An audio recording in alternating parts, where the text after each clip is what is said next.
Assalamu alaikum students. Hope so you are all fine. Today we will revise chapter 7, that is number patterns, and we will solve exercise 7b question number 2 and 3. So let's start. Question number 2, according to your book, given that the n term 10n of a sequence is 10n is equal to 2n plus 5. Firstly उन्होंने ये कहा है कि हमने n term हमें दी गई है, ठीक है, और किसी एक सीक्वेंस था, ठीक है, वो हमें उन्होंने सीक्वेंस नहीं बताया, ठीक है। उसकी n टर्म मतलब जनरल टर्म सीक्वेंस, जो हम लोगों ने प्रीवियस क्वेश्चंस में हमने लोगों ने sequence general term sequence find किया था, उसी तरह का एक हमें फार्मूला दिया गया है। इस फार्मूले के अकॉर्डिंग हम लोगों ने क्वेश्चन को सॉल्व करना है, ठीक है।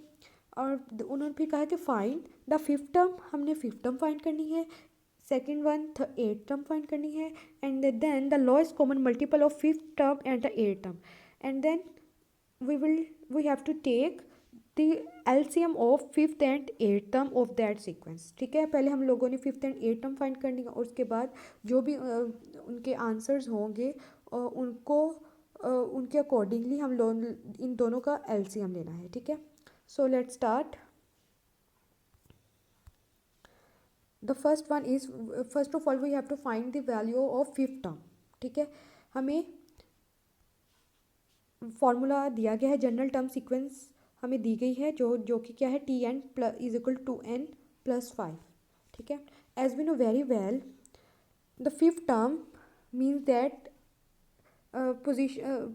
the fifth position in given sequence, ठीक है।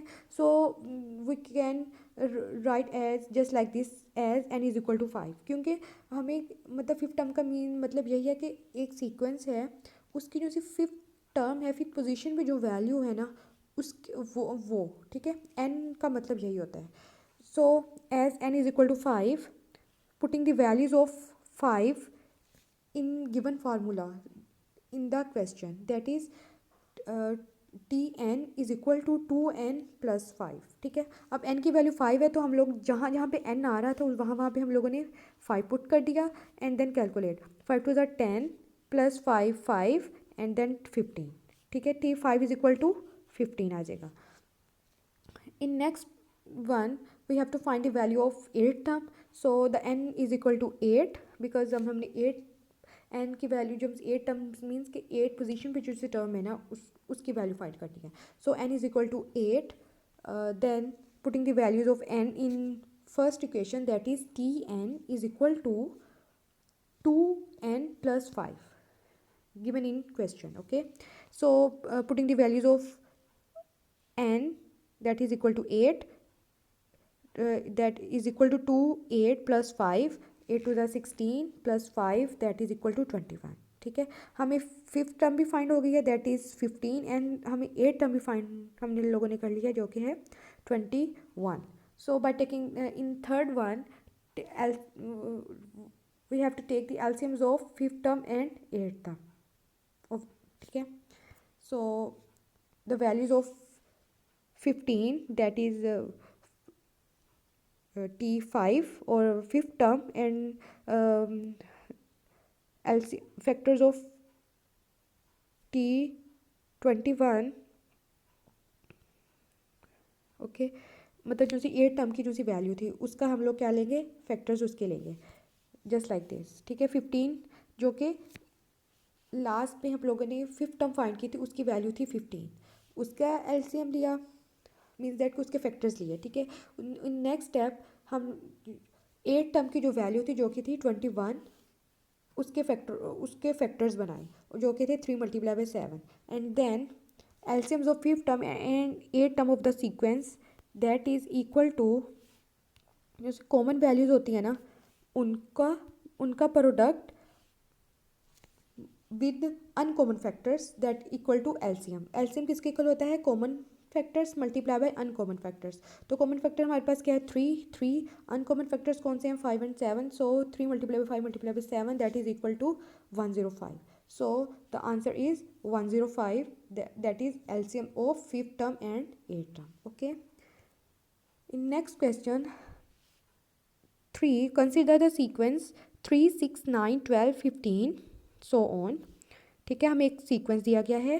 Write the next two terms of the sequence. अब हमने क्या करना है कि इस सीक्वेंस की नेक्स्ट टू टर्म्स कैलकुलेट करनी है, फाइंड आउट करनी है. ठीक है, and the in second one find in terms of N a formula for N term of the sequence. अब यहाँ पे हमें वैल्यूज़ दी हुई हैं लेकिन हमें फॉर्मूला नहीं दिया गया. तो जैसे हम लोगों ने फर्स्ट क्वेश्चन में वैल्यूज़ लाइक फार्मूला को ड्राइव किया था अकॉर्डिंग टू सीक्वेंस, तो यहाँ पे भी वही हम लोग मेथड अप्लाई करेंगे. ठीक है, इन third one hence find the 105th term. तो और लास्ट में हमने क्या फाइंड करना है, 105th टर्म फाइंड करनी है. ऑफकोर्स जब हमें फॉर्मूला पता होगा फिर ही हम लोग 105th टर्म को फाइंड आउट कर सकते हैं. So let's start. Solution. First of all take the common difference. इस वैल्यू का हम लोग क्या लेंगे, कॉमन डिफरेंस लेंगे. As we know very well common difference कैसे लेते हैं, T2 माइनस T1. T2 हमारे पास क्या है 6 एंड T1 क्या है हमारे पास 3. सो 6 माइनस 3 इज इक्वल टू 3. अब हम फर्स्ट ऑफ ऑल हम लोग क्या करते हैं कि कॉमन डिफरेंस लेते हैं. अगर कॉमन डिफरेंस हमारा सेम आ रहा है, ठीक है, तो फिर हम लोग वैल्यूज़ नेक्स्ट वैल्यूज़ को इजीली फाइंड आउट कर सकते हैं. अब हर टर्म हमारे सेम सीक्वेंस था. ठीक है, अब हम क्या करेंगे, हमारा कॉमन डिफरेंस क्या था 3 था. मीन्स दैट अगर हर वैल्यू में 3 को ऐड किया जाएगा तो हमारे पास नेक्स्ट टर्म कैलकुलेट हो सकती है और आइडेंटिफाई हो सकती है. So the last term is 15. So by adding 15 by adding 3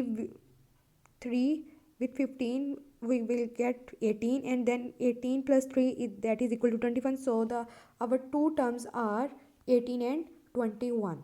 okay, in next one, since अब हमने क्या फाइंड आउट करना था, सेकंड स्टेप में था एंड टर्म हम लोगों ने फाइंड करनी है.